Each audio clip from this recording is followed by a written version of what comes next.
E aí, rapaziada, quanto tempo, né? Bem, é o seguinte, como dá pra perceber, eu tô há um tempo sem postar vídeo no canal. E eu confesso, tá bom? Todo mundo que tá aí me olhando, eu sou o culpado, culpadíssimo. Eu tô fazendo um monte de coisa, em resumo.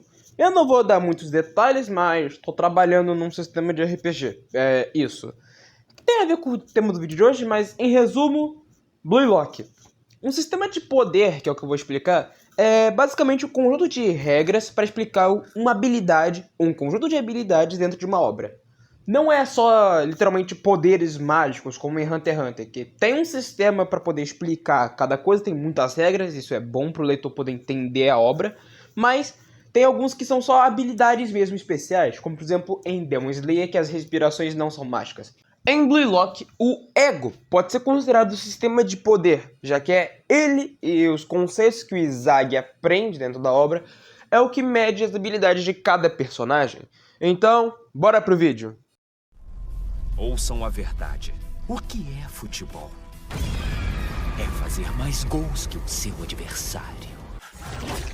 Ao invés de ajudar meus colegas a vencer por 1-0, é mais gostoso fazer 3 gols na partida e perder de 3-4. À primeira vista, o conceito de ego em Blue Lock parece nada demais, até meio cringe, diga-se de passagem. Tipo, tô jogando bola sobre ego news, da bullying. Não, mas tem uma certa base de sentido. Em uma entrevista do Cristiano Ronaldo, ele fala essa seguinte frase. De outra forma, quais são... Eu, na minha cabeça, sim. eu sou o melhor. Sim. Se não pensarmos assim, o ser humano, se você não pensar que na sua profissão você é melhor, se ele não pensar que na sua profissão é o melhor cameraman, se ele não pensar que é o melhor representante da Nike, não temos ambição. Eu tenho que pensar na minha profissão, eu sou o melhor. Posso não ser, mas na minha cabeça, eu sou o melhor. Com isso, dá pra gente ver que essa ideia não é totalmente insana, vindo por parte do ego de empate. O ego, em Blue Lock, é o que faz cada jogador ser especial à sua própria maneira. Ele é o que faz alguém querer assumir a responsabilidade para fazer sua posição. Ou seja, um atacante é não passar a bola e fazer gol, um goleiro seria fazer suas defesas, um zagueiro seria impedir o atacante e assim por diante. Esse é o conceito principal do ego.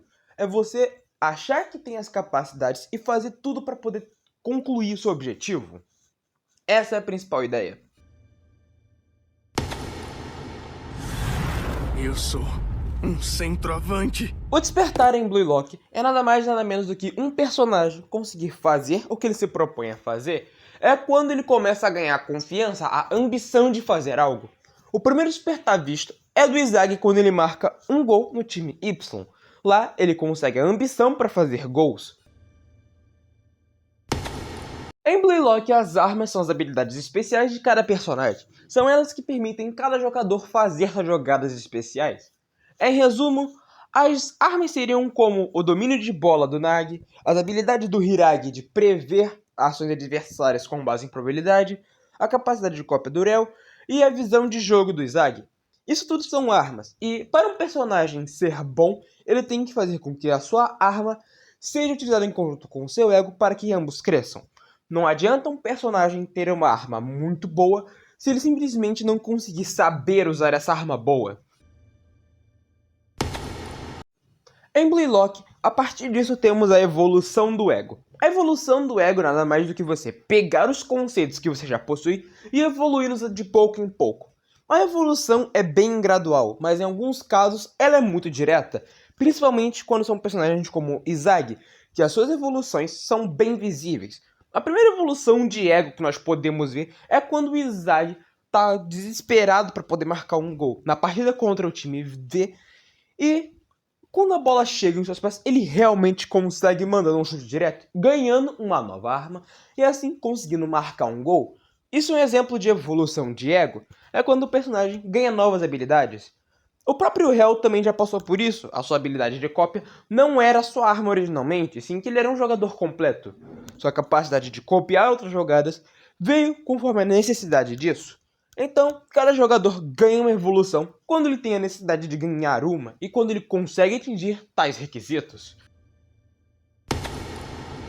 As auras e os olhos dizem qual o nível de habilidade atual de um personagem, ou seja, se ele é normal ou se ele está concentrado. Originalmente, as auras são azuis e é a forma mais básica delas, quando o personagem não demonstra uma característica muito própria dele.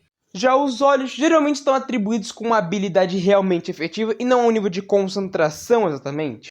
Os olhos em si eram mais estéticos no começo do anime, tendo a mesma lógica das auras. Porém, agora eles demonstram realmente habilidades que os personagens estão usando, como por exemplo o fluxo, que é uma habilidade que pode ser vista quando o personagem tem diversas veias em seus olhos, ou algo do gênero. O fluxo dá habilidades que um personagem não teria em situações normais. É um estado de concentração máxima e também de intuição. A metavisão é provavelmente a habilidade ocular mais famosa de Blaylock. Ela permite com que o jogador observe o campo ao mesmo tempo que prepara essa jogada. Assim, ele tem uma visão perfeita do que está acontecendo e tendo uma previsão do que pode acontecer. Foi pela primeira vez usado pelo Kaiser na Liga Neo-Egoísta, onde ele conseguiu antecipar um cruzamento feito pelo Ag. Assim, o Izag pôde copiar essa habilidade e a partir disso, outros personagens foram apresentando essa característica única. É uma habilidade muito útil para posicionamento e criação de jogo. A visão de predador tem esse nome por se assemelhar à forma como um caçador caça e observa suas presas. Introduzida por conta do Barou, a visão de predador basicamente fica esperando o inimigo errar, construindo a jogada até que o inimigo fique perdido e não saiba o que fazer, para assim uma brecha ser criada. Com essa visão, o Barou conseguiu marcar cerca de 2 gols no Gagamaru, que é um ótimo goleiro. Então dá pra dizer que pelo menos ela funciona e faz o que tem que fazer. Os olhos de Destruidor foram os primeiros a aparecer no anime. São única e exclusivamente do Rin e eles servem só pra descrever que o Rin tá na noia. É basicamente isso. Nesse estado, o Rin ele foca em destruir seus adversários, pegando a principal característica deles e usando contra eles. Seria tipo, você tá jogando contra o Izag e você usa a visão de jogo do Izag pra ferrar com ele. É basicamente isso. Existem outras características importantes de Blaylock para falar, mas elas não são pertinentes, pelo menos neste vídeo. Então, essa aqui vai ser a última que eu vou comentar. A morte do ego geralmente ocorre quando um personagem tem um desejo, um objetivo, e esse objetivo não pode ser alcançado. Isso já foi visto pela primeira vez com o Tigiri, que já começou com seu ego morto, porque ele tem uma condição onde sua perna é feita diferente, porém ele é mais rápido. Só que, com uma lesão, isso pode fazer com que ele não possa mais andar. Isso fez com que seu ego morresse por achar que não era mais capaz. Mas, na partida contra os irmãos Wanima, ele simplesmente conseguiu renascer com seu ego por simplesmente confiar tudo. E que se fosse para quebrar a perna, ele quebraria para conseguir vencer. Outro exemplo de morte e renascimento de ego é o Barou, que na partida do 3v3 contra o Kunigami, o Hell e o Tigiri, ele pensou que não tinha mais serventia, que ele tinha que fazer passes e não ser mais protagonista.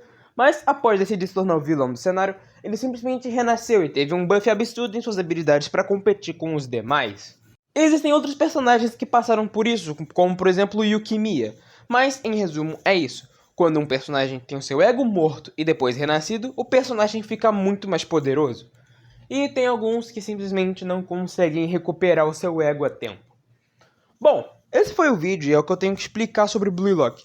Eu vou fazer outros vídeos explicando características adicionais, mas que não deu tempo para falar ou que eu simplesmente não achei que eram pertinentes. Bom, tem alguma coisa que você acha sobre Blaylock que gostaria de entender? Alguma coisa que já seja inculcado? Bom, comente aí. Falou!